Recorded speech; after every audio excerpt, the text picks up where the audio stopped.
Hello, good people. So I saw this tweet earlier today, and I thought it would be a really good opportunity to go through kind of live, well, in real time at least, the way that I look at a new article, look at a new set of data and evidence, and the way that I interpret and analyze it so that it makes sense for me.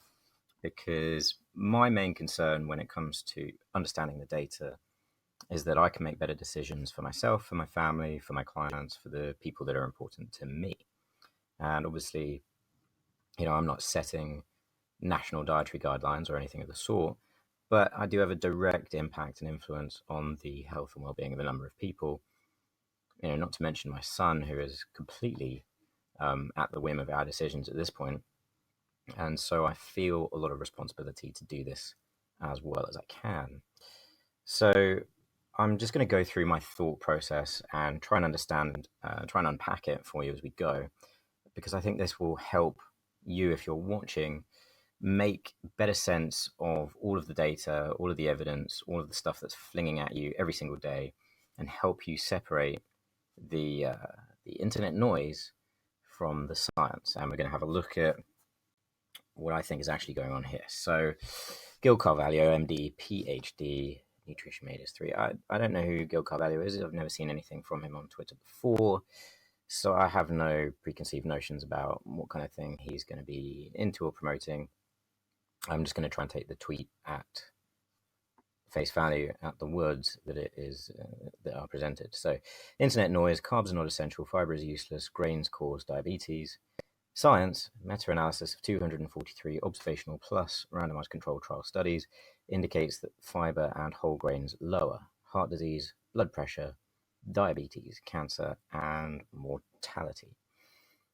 So the first thing that I want to say about this tweet is that it is misrepresenting both the positions that people tend to hold when they talk about these things, and it is not providing any useful information about this review. And we're going to go into the review in a second. So, internet noise, carbs are not essential. That's not noise, that's a fact. People are talking about the fact that it's not essential to eat carbohydrates. Obviously, your body requires them, that's why it makes its own. But there's no requirement to eat carbohydrates. Fiber is useless. I am not aware of anybody saying fiber is useless, but fiber is inessential. It's not essential for human life, and probably for a good many people, not essential for well-being and health. For some, it may prove useful in certain situations. Grains cause diabetes, obviously a ridiculous statement. That this is ignoring just vast swaths of actual context and nuance, and I really haven't spoken to anyone on Twitter that would say grains cause diabetes. It is, grains in the context of these lifestyle behaviors, these other food choices, that is going to contribute towards the development of diabetes over time. That's how people talk about it. And it really doesn't do anyone any service to simplify someone's argument, especially if you're trying to win an argument, which presumably Gil here is trying to persuade people that the science is accurate and that what he calls the internet noise is inaccurate.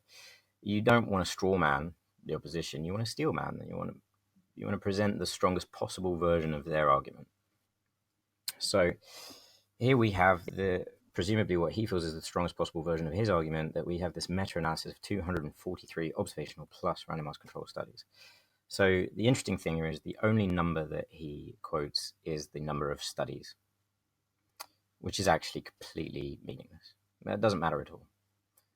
We aren't interested even in the fact that fiber and whole grains lower all of these things, because they could lower them by a completely inconsequential amount, in which case we don't care. We'd rather eat the tasty steak than the untasty whole grain other stuff going on. So, it's very important to actually look at what the numbers are and to understand what this sentence means. What does it mean when it says fiber and whole grains lower these things? What are the real numbers, the absolute risks? What are the actual practical takeaways that you can take hold of and apply to your life? So, I have taken the liberty of downloading this article already, but I've not read it. So if you've not read it either, then you're going to be going through it in real time with me. So, alrighty, we are in the article. We're using the lovely Sci-Hub to access it. And this is how you can really take your knowledge game to the next level. Don't just read the abstracts, but dig into the articles. And as we go through this, what I want you to notice is the speed that I go through it, because I have a very strict set of filtering criteria to mean that I just don't waste time. There are so many studies to read. People are constantly flinging things at you. You know, if you're ever getting debates with people, they're like, read this study, look at this abstract, abstract, abstract. And it's impossible if you really want to, fully read all of these things. It would take you years and years, but luckily you don't have to.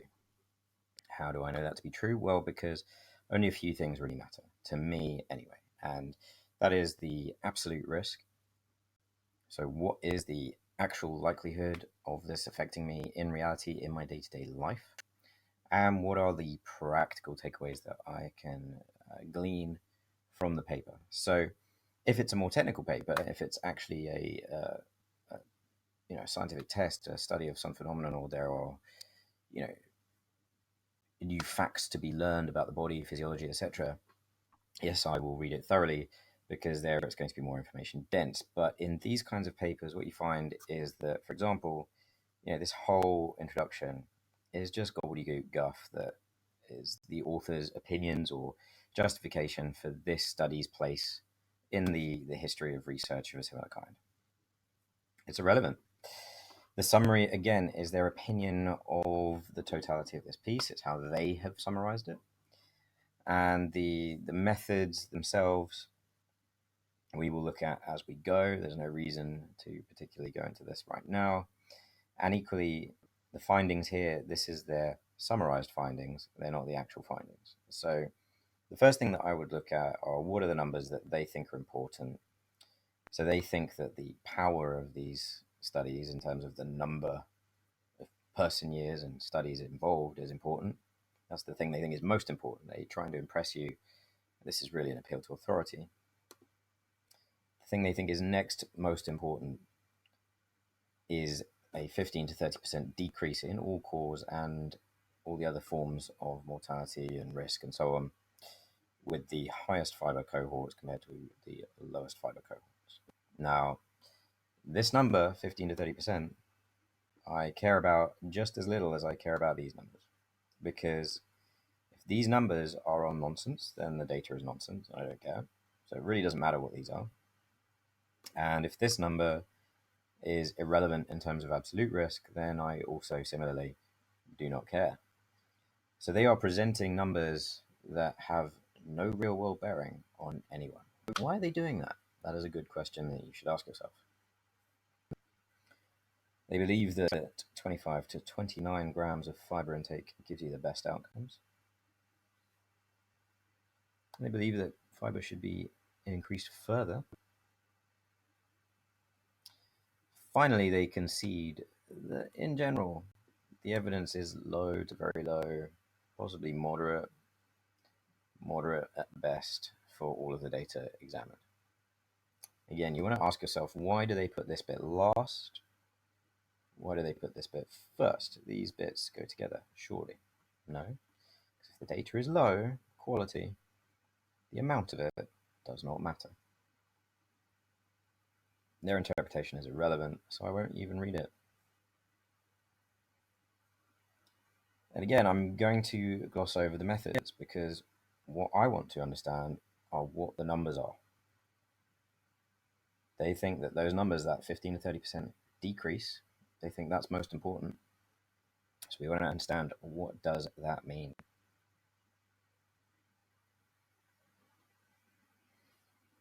So finally we get to something showing us something like that. So we can see that the data quality is all pretty low, not great. We have all this stuff that they need to put in here to impress people. The effect size, we got risk ratios of 0.85, 0.69, 0.76, 0.8, 0.78, 0.84, 0.84, 0.87. So what does that mean? Well, a risk ratio of 1 is really, there's no difference between the different things you're trying to compare, the control versus the test, or the high fiber versus the low fiber. If it's 1, no difference was found. And if it's 0.85, that means there is a 15% improvement in the high fiber group compared to the low fiber group. So presumably this is where they get their 15% number from. And if it is, they have a 0.7, they have a 0.69, it's 31% improvement in coronary heart disease mortality. The randomized trials, however, did not test any outcomes. And so again, I'm going to ignore them because the thing that Gil was focusing on were the outcomes, correct? Gil was focusing on these things going down. He was not focused on these indicators. Now, yes, these are going to be associated with your risk for dying of various things, but let's try and focus. And then we have another graph here.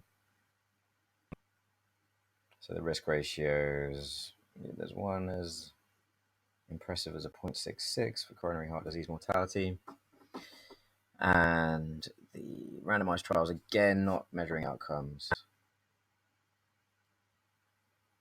The quality of these is all very low, or low. Why bother? Why bother? Why bother making a recommendation of something that is, at best, moderate quality evidence?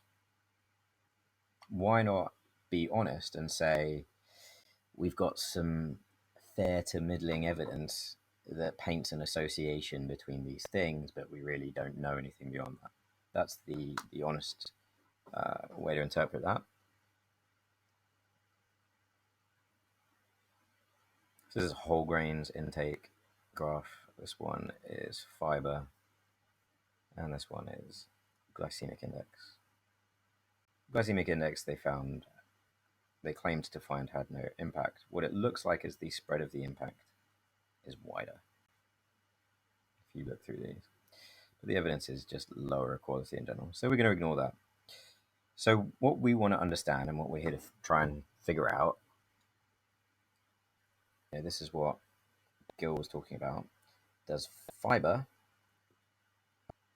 improve these things enough for us to give two shits? That's what I want to know. And does this data provide us enough support to make recommendations as to what people should be eating? That's a separate question. So let's first have a look at these numbers. So if we go for all-cause mortality, what we're going to do is look at the deaths in England, all the deaths, and then we're going to crunch the numbers. National statistics for Great Britain on the deaths registered page, and we're going to have a look at the death rate because we want to know what's our likelihood of dying by any cause, and then what does that percentage improvement if we eat lots of fiber do to our likelihood of dying of any cause. And because we want to steelman the argument of the paper, we're going to be very generous and give them that 30% improvement number, even though that didn't apply to all-cause mortality. For the sake of argument, we're going to pretend that it did because it's the strongest number they have, and we're going to assume that the quality of their data was very high and that they did prove causality. Let's assume that they proved causality, they had very high quality data, and there was a 30% reduction in all-cause mortality for the highest fiber people compared to the lowest fiber. Let's go look at what the number of deaths are. So I don't know why they put these so far down. By the way, the death rate in the UK has dramatically declined since the 90s. It's pretty cool. Down, down, down we go. Here we go. So the age standardized mortality rate, that's what we want per 100,000, was 1,100 for males, 831 for females. I'm going to get the calculator out. I'm going to just top of my head split the difference there, call that 980. So we've got 980 divided by 100,000 times by 100 gives us a 0.98% risk of dying for any reason. And then let's apply a 30% improvement to that. So we're going to times that by 0.7, which gets us to 0.686%. Wow. Wow. Astounding. let's take it. Let's take it a little bit further. Let's figure out what the actual absolute risk improvement is for you if you eat higher fiber. We're going to take that 0.98%. We're going to take away that 0.68%. You've got a 0.3% better chance of not dying for any reason if you up your fiber intake. Isn't that phenomenal? And that would be the best number possible, even if you assume that the data was exemplary and they proved causation. And the data was low to moderate, and they did not and cannot prove causation with these observational studies. And this is before we have even looked into how generally terribly constructed these observational studies are and the poor quality of the data. You know, they use these food frequency questionnaires. We're going to get into that another time. So I look at this number and I think to myself, do I personally care about a 0.3% difference in all-cause mortality for fiber intake? And the question, you know, to answer that, I have to use all the context of my life. And the primary context that matters to me is I am so much happier when I don't eat fiber. I feel ridiculously better. My digestion is perfect. I feel energetic all the time. I don't have any bloating, gas, discomfort, digestion issues of any problem. Getting rid of fiber was one of the best decisions I ever made in terms of how I feel. All my other health markers, great. I've had my blood tests done. We have the quibble of the high LDL, the high total cholesterol, but every other marker was great, optimal or normal. And there are things I want to improve, obviously. I want to take my health to better places, but do I think that adding fiber is going to help me at all? I really don't. And this is why. Now, that's just for me. That's speaking from my personal experience, and that's my own decision that I can make knowing what this data means, what these numbers mean. And now, hopefully, you get an understanding of how to interpret these papers. And when people are throwing out these relative risk numbers, what those likely actually mean. And I promise you, you know, the reason I felt very confident to do this video in real time is because I have done this over and over. For the past 7 months, every time somebody has sent me a slam dunk article proving that the way I eat is increasing my likelihood of death, I look at the numbers and I feel like a disappointed parent. I feel like somebody who is just kind of upset at the low standards that people have for evidence and the willingness of people to regurgitate authority conclusions and the opinions of others without actually looking into them. This was me. 8 months ago, this was me, and I was doing it. Then I started actually reading the papers and actually crunching the numbers for myself. And now you know how to do it too. You know what to focus on, and you know what to avoid so that you don't get blindsided. My question, if there are any doctors or if there are any people of influence reading this, is how do you read these papers? How do you come to the conclusion that it is acceptable or not to make recommendations based off of the data presented to you in these kinds of papers? Do you crunch these numbers? What is your threshold for risk? Is a 0.3% improvement in risk something that is meaningful to you in your clinical practice? Or possibly is it superseded by other things that are more important? And if a 0.3% risk, and if you do find these papers compelling, how do you justify that? How do you figure that that is an acceptable way to make a blanket generic statement, knowing the poor quality of the evidence, knowing the very, very tiny differences in outcomes when you crunch them into real risk? How do you justify that to people, to yourself? Did you even know that this was how you could interpret papers? So those are my questions for people viewing. And I hope you found this useful. And I hope that when people throw abstract at you in the future, that you're better able to